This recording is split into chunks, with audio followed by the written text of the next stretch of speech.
How will we address the climate crisis? Climate One with Greg Dalton brings together advocates, influencers, and policymakers in empowering conversations that connect all aspects of the climate emergency, the individual and the systemic, the scary and the exciting, to help you understand the most critical issue of our time. Because addressing the climate crisis begins by talking about it.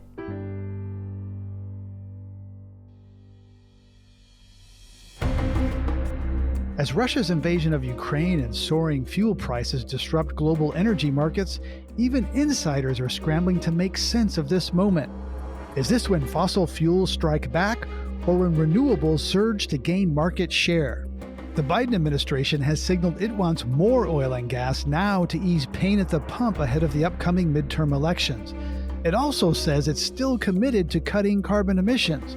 More oil and gas now, less later. Disrupted energy markets, today on Climate One.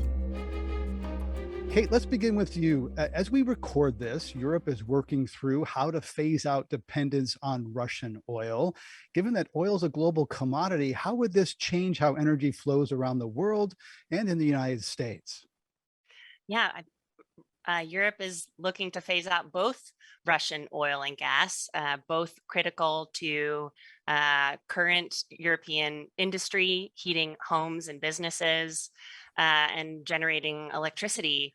And so really an important piece of Europe's journey toward decarbonization, which they have committed to fully, is understanding in the short term how to meet the needs of the public and keep industry running for the next year, with the real risk of supplies being cut off, in particular gas supplies. But then also looking into the long term of what Europe needs to do to wean itself off of oil and gas supplies writ large, but in particular from problematic autocratic states like Russia. The US is facing the same challenges. It's a global market for oil. We're seeing oil prices rise, even though we're producing significant, almost all of our own domestic supply. Those global prices really impact us at home. So there's a lot that we can do and that we are doing in the US and in Europe. A lot of that is to really quickly reduce our demand for those fuels as quickly as possible to weather the short-term crisis, but also to build the future that we need. And that means rapidly scaling up electric vehicles, both passenger and heavy-duty vehicles, finding the alternative fuels, clean fuels, biofuels, and electrofuels that can replace oil in our vehicles, but also looking for replacements for gas and industry, and in particular, looking at renewable hydrogen. And the US is really well positioned to be a supplier of the next wave of all of those clean fuels and energy. And this is the moment that we need to seize, using our legislative authority and our regulatory authority to make sure that the US is the source of these clean fuels and technologies for Europe and others, so that we're not at the dependency of autocratic states who are using the profits from those fuels to invade Ukraine currently. Right, and Putin's taken in a lot more through fossil fuel sales than he did a year ago because those prices are up. Dave Turk, the Biden administration has signaled it wants more oil and gas now to ease the pain at the pump ahead of the upcoming midterm elections. What's the administration trying to do to meet this moment in energy and climate, balancing the immediate needs and the long-term climate imperative? I think one thing we need to appreciate is there are really three different interrelated crises I think we're trying to deal with. One is the climate crisis. And of course, the climate crisis has been with us, unfortunately, for years. We've not done what we should have done as much at the volume, the scale, the pace 5 years ago, 10 years ago, 15 years ago, let alone over the last couple year period of time. The IPCC analysis, all that we see is just underscoring just an even greater sense of urgency to get our acts together, not just with targets that are out there 30 years into the future, but the real world action now, so that we can actually do the kinds of things that we need to on that front. So we've got that crisis. COVID-19 has really thrown energy more broadly out of whack in all sorts of different ways. The energy markets have been in turmoil over the last couple of years. And we're seeing now a lot of supply chain challenges, including for key clean energy technologies, whether in the US or in the world. as well. And then you put on top of that the third crisis of Putin and Ukraine and the complete naked aggression from Putin to the Ukrainians, and that has thrown not just in Europe, but because a lot of the energy markets, of course, are interrelated in one way or another, whether truly global like oil or natural gas, which is semi-global commodity at this point, out of whack. So we're trying to focus on the near term, but the long term, and trying to focus on affordability, reliability, and climate change and sustainability all at once. And it's not easy, to say the least. These three crises are incredibly challenging to navigate. Indeed. So Justin Guay there, COVID, climate, Ukraine, throw in there an administration that has razor thin control of two branches of government. How do you think the Biden administration's doing to address this energy situation and climate right now? The first and most important thing to say is that these are obviously difficult times. And so we don't, as the climate community, begrudge the Biden administration having to make difficult choices. But I think the challenge that we see when you sit in our seat is that it's a bit difficult to tell exactly the direction we're headed. So there is any given day of the week, an administration official loudly arguing for more oil and gas, and any other day of the week, an administration official pondering openly whether or not clean energy is actually the true path to peace, security, and freedom. And obviously, one of those two messages is the one that appeals to my heart and to many in the climate communities. But I think it's a reflection of a somewhat schizophrenic approach we see right now. But I think it's important to separate the nuance here, which is that even in the climate community, no one begrudges the notion that there is an immediate crisis moment in Europe, and that there is an immediate need for support or diversification or redirection of existing fossil fuel supplies to avoid the economic pain and the fallout from the invasion of the Ukraine. So that I don't think is particularly controversial, even in the climate community. The thing that we are deeply worried about is the oil and gas industry's cynical opportunism and attempt to secure approval of a wave of new infrastructure, which is not actually destined to support Europe in its time of crisis, but is really meant to speed its approval to entrench our reliance on fossil fuels, which is, of course, not energy security, it's energy insanity. And I don't think, from where I sit, that that's what the Biden administration is trying to do. That is clearly not the direction of travel of President-elect Biden or sitting President Biden and his administration. But it's very difficult when we hear different messages just about every other day. And so I think the conversation we want to be seeing and having is one that is reflected by the EU's formal plan to get off gas, as Kate said, which was just dropped today, the Repower EU plan. That plan is very clear in its goals. By the end of this year, if not next, they're going to reduce their reliance on Russian gas by 2/3, not by increasing their overall gas reliance and gas burn, but by diversifying their supplies and reducing their overall consumption. And by 2030, they're going to reduce gas consumption by 30%. So the biggest signal being sent to global markets today is that Europe is going to rely less on gas going forward. There is not a booming new growth market in Europe for US shale producers to capture. There is a disappearing, vanishing market in Europe and a clean energy boom.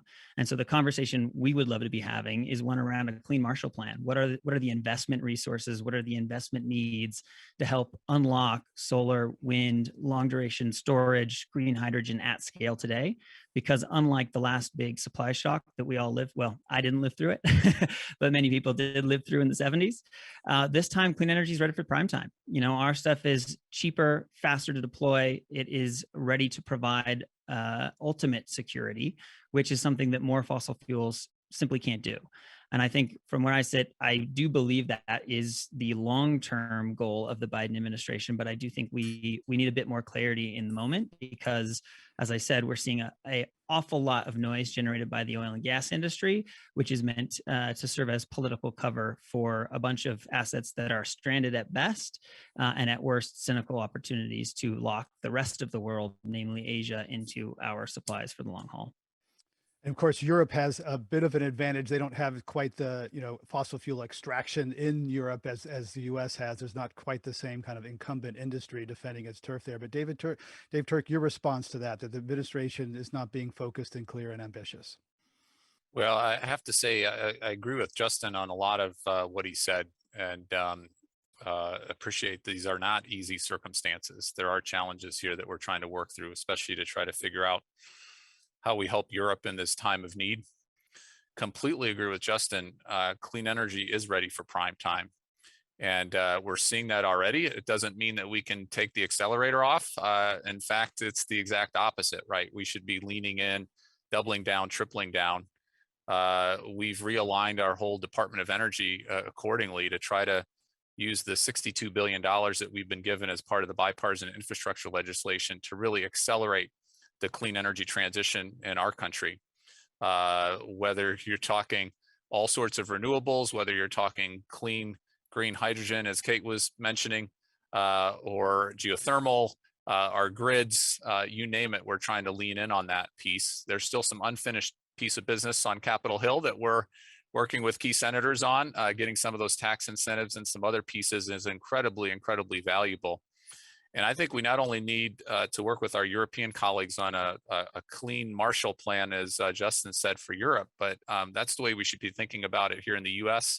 That's the way Japan should be thinking about it. I've made the argument many times, if we had more clean green hydrogen in the system right now, if we had more offshore wind in the system right now, if we had more EVs in the system right now, if we had more, you name it, in terms of clean energy technology, we'd be in a much, much better place, certainly from the carbon footprint, but we'd be in a much, much better place from an energy security side of things, from a resilient side of things. And so now's the time to push the accelerator down even further. Kate, we have a tendency to want this transition from fossil fuels to clean to be orderly and predictable. And Tom Friedman in the New York Times wrote an article recently slamming oil companies for pursuing business they know is incompatible with a livable economy. He also slams the Greens for, quote, "There is no immaculate pathway from brown energy to green energy. The road is paved with cruel trade-offs. Pick your poison, but grow up," end quote. Have clean energy advocates oversimplified the transition from fossils to clean, saying it would be happy and orderly? I mean, I think we all wish it would be that way. And there was a world where it could have been that way if everyone had gotten on board for that when they should have, right? You know, a decade ago, we saw the writing on the wall, and both government and industry failed to set up the conditions for the future that we know we needed. Now we are in not even the second best situation where we need to do everything yesterday. And I think the challenge with that is, one, you know, I think there's a really clearly articulated vision and a lot of great work that's been done by the environmental community, in particular to help phase out coal, and a strong vision about what we don't want. And I think a good, strong vision about what we need and the end goal of what we need, which is massive, massive deployment of renewables, of electric vehicles, of clean hydrogen. But to get there, we need more than what we don't want, right? And so like this vision needs to include much more detail about how we get there. And I think we've been really focused on sort of the regulatory pathways of requiring cleaner fuels technologies to phase in over time. And the economics are really great now for electric vehicles, wind, solar, but at the scale that we need. So not just to begin to phase out the brown energy that we already have, but to build significantly more clean electricity to electrify all of the things that are currently running on oil or gas. We need a massive build out of electricity infrastructure.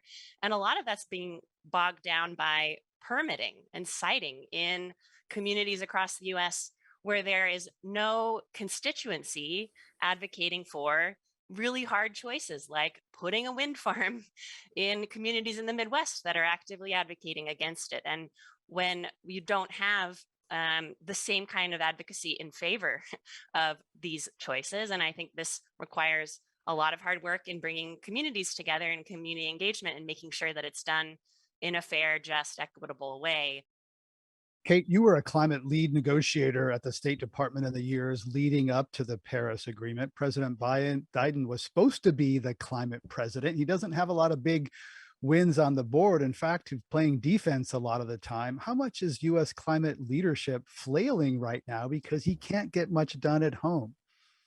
Yeah, I mean, the Paris Agreement was really a pivotal moment, right? We got commitment from all countries that every country will set plans for reducing their emissions in the next decade, but then starting to plan for long-term deep decarbonization through mid-century. That was a historic landmark moment. The years immediately following Paris were really about ramping up ambition, getting more countries to make those commitments, getting countries with commitments to dial up the ambition to go even further faster. But we've really reached the end of that period where we were focused on ambition and getting new goals, new targets announced, which was just the first step. And the Biden administration was pivotal with the Leaders Summit that they arranged just a few months after the inauguration, bringing all the major economies together and really making the leap to a very ambitious commitment for 2030 to reduce US emissions 50 to 52%. That's in line with the science and in line with what we need to do to reach net zero. It was a very big commitment. And it really helped to leverage other countries and economies to make similar ambitious commitments. So that was critical. And now the moment that we find ourselves in now, the entire international community is pivoting to focus on implementation. How do we reach these targets? What do we need to do to get there? What policies are you putting in place for businesses that have made net zero commitments? Time to get serious. Rubber meets the road. How are you doing that?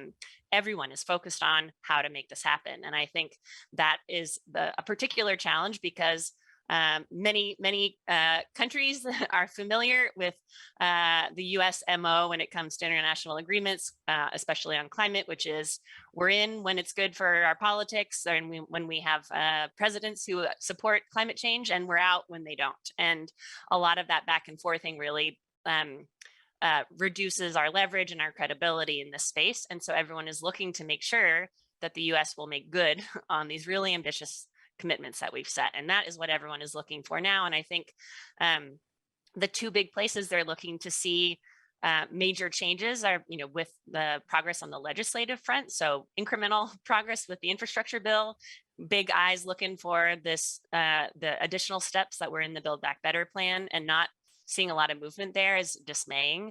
The other is on the regulatory front, where the Biden administration does have executive authority, and there have been a lot of developments and new plans and proposals, but the clock is ticking in terms of getting really big new regulations on the books, regulating oil and gas methane emissions, regulating emissions from the electric power sector, looking at long-term requirements for vehicles and trucks, and then starting to consider industry. So that's where the international community is really focused on looking for progress beyond goals and commitments from the Biden administration. And that's the moment that we're in now. Dave Turk, let's have you respond to that. What can the administration do legislatively and on the regulation side with the time and power that it has right now? So I like to think of our strategy threefold. One is for the first time ever, we have a Department of Energy that actually has a full range of deployment, not a full range, an increasing number of tools in the tool belt to do deployment and demonstration the way we should be doing it in a country like the US. So $62 billion from the bipartisan infrastructure legislation, that is an historic amount. That's the biggest thing to happen to the Department of Energy since the department was created in terms of actually accelerating the clean energy transition in the real world. It ends up being 60 new programs, 750 new people we're hiring to implement all those programs. $16 billion on grids, $9.5 billion on clean hydrogen, et cetera, $7 billion on battery supply chains, $5 billion on EV chargers and building out that infrastructure in historic kind of ways. So do we need more? Absolutely. Do we need the tax incentives? Absolutely. We've talked about that in terms of getting more tools in the tool belt. We are an innovation powerhouse. Secondly, at the Department of Energy, we've launched a series of Earth shots to really focus on those clean energy technologies that are not at the price levels we need them. There are a lot of clean energy technologies like solar, like wind, that are at price points that we need them to be at. We can keep reducing those costs, and that gets them out there even at greater scale. But we need to get clean hydrogen, electrolysis hydrogen. Our goal is to get it down to $1 per kilogram and use our 17 national labs like never before to drive that cost down. Long duration energy storage, drive that cost down. direct air capture and carbon removal technologies, drive those costs down to historic levels as quickly as we can on a wartime footing on that front. And then what we have at the department is huge partnership opportunities internationally, where we're working with key countries like India, like Indonesia, like others, where if they can get their act together and accelerate the clean energy transition, good for their populations, good for the world as well on that front. But partnerships with state and local communities, with real world actors out there, all stepping up, doing our parts and getting things to move as quickly as we possibly can. So I think it's a very inspiring time to be part of the government. No doubt there are challenges that are in our way. This is not going to be easy. It was never going to be easy. Maybe, as Kate said, if we started when we should have started or did more when we should have done more, we'd be in a better place right now, but that's not the world we're currently living in. Why are oil prices in the US rising when the government subsidizes the industry and the oil companies are making so much profit already? Dave, would you like to tackle that one? We do have a global oil market with a global oil price that's interconnected along those lines. So when you have a significant disruption and Russia invading Ukraine and what has flowed from that has significantly disrupted the oil markets.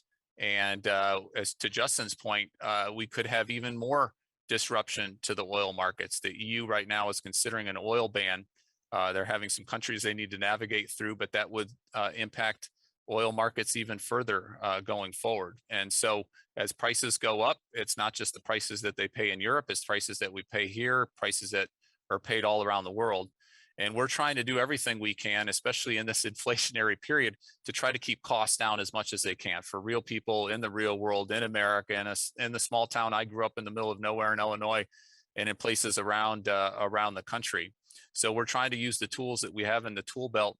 One thing we did actually we've done it a few times now is tap into our strategic petroleum reserve to try to bring more supply on in this near term to try to have that price pressure to decrease. But these are challenging times. There's no doubt about it, and we're trying to manage it as best we can out there going forward.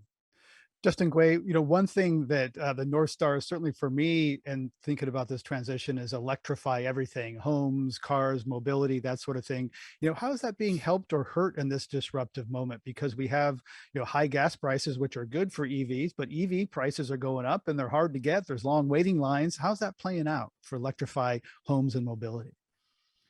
Well, I think on one hand, the changing economic environment makes it a whole hell of a lot more attractive to get off of fossil fuels, period. And the best way to do that is to electrify all the different things in your life that you possibly can. But economics aren't destiny. They are not everything. They are a necessary but insufficient condition for change. And so we have, as we've been talking about, any number of policy barriers, permitting barriers, other things that are keeping us from being able to electrify. As Kate can attest in her own home journey, it's extremely difficult even when you are a very motivated consumer. And so I think it's really incumbent on everybody in the climate community to ditch the invisible chains that we put on ourselves, which is that as long as our stuff gets cheap and their stuff gets expensive, voila, everything takes care of itself. It won't. We need policy. We need leadership. We need everybody to be, all hands on deck to actually remove the barriers in our way, because it's not enough for fossil fuels to get really expensive and our stuff to get cheap. We've really got to figure out ways to make this stuff easier for everybody to do. Let's land on that personal note and bring it home. I've been working on heat pumps and solar, et cetera. Kate, share us. You are dedicated, knowledgeable. How is it as easy as it should be? Share a little bit of your joy or pain about trying to electrify everything around your home. Oh, well, Justin is the path leader on this, and I am using his blog like the Bible, and yet being a motivated and affluent a homeowner, it is much more challenging than you would have thought. Just finding the right providers in a labor shortage with prices rising, all of those factors are really playing a role. And, my rooftop solar installation that was supposed to take weeks ended up taking 11 months and much of my backyard was destroyed in the process. So, those types of things require a better ecosystem, understanding how all those pieces fit together and helping individuals make the right choices, making sure that there's support for the entire process. But it shouldn't be, hoping that the system evolves to be not require so much individual pain and oversight that it can be streamlined for everyone, not just those of us who are highly motivated. Yeah, I have similar pain. It took a long time, a lot more money than my wife wanted, and and it's not as quite as simple as some people say, like flip the switch. It'll be unicorns and solar, that sort of thing. Well, thank you so much for all of your time, Dave. Did you have one last word? No, just I feel Kate's pain. We're trying to work on this. We're trying to do everything we can at the Department of Energy to reduce those soft costs and make these things as easy as they should be, and credit those who are leading the way in their personal lives as well. It makes it easier for everybody else, Kate, and we'll try to do everything we can. We've got, for instance, this new Solar App Plus, which works with communities to try to reduce the amount of time, the regulatory burden, all the hoops that you got to go through to get solar PV panels on your house. Similarly, to have chargers, level 2 chargers at your home as well. So that process can be as quick, as painless as it possibly can be. It was worth the wait because I just got my PG&E bill and it was $0. It felt pretty and good. More importantly, it is taking money out of Putin's pocket. It is defunding this war. Every dollar we take away from the fossil fuel industry is a dollar we're not investing in a lack of a future for our children, a lack of a future for our planet. So even though it's hard, it's worth every minute, every cent you can spend if you can. So we don't want to leave people with the notion that this is impossible or they shouldn't do it. They should do it. And there's a million amazing reasons why. Perfect note to end on. I'd like to thank our team who helped on the live stream, the Climate One team, Adam, Austin, Ariana, Brad, Steve, and Sarah Catherine. They really make this happen. And podcasts of this and other Climate One shows are available wherever you get your pods. Talking about climate can be hard and depressing and also exciting and inspiring. Please help us get more people talking about climate by giving us a rating or review if you're on Apple or anyone else, or sharing with a friend. Thanks for joining us online. We'll see you next time, everybody.